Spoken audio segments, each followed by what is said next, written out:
Hello guys, my name is Mr. ECH. Today, I want to talk about an idea we hear a lot. What is taught is what is learned. To be honest, I respectfully disagree with this assumption because learning and teaching uh, just aren't the same thing.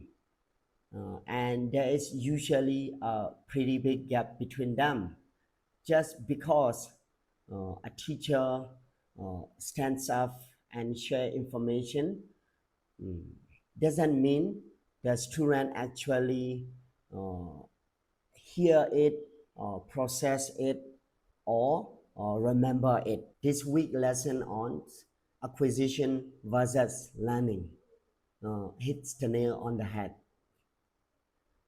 We need to spend most of our class time on acquisition, like Dr. Barbara Oakley calls it diffuse learning. Sure, as teachers, we still need to focus on vocabulary and grammar rules sometimes, but we also have to give students times to let that information sink in or practice it and be able to use it in real life. Think of a language teacher like a sport coach or a coach teaches you the rule of the game. Make sure you get uh, tons of practice in different ways or cheers you on to take risks and keep trying. At the same time, we can ignore the messy reality of being a student.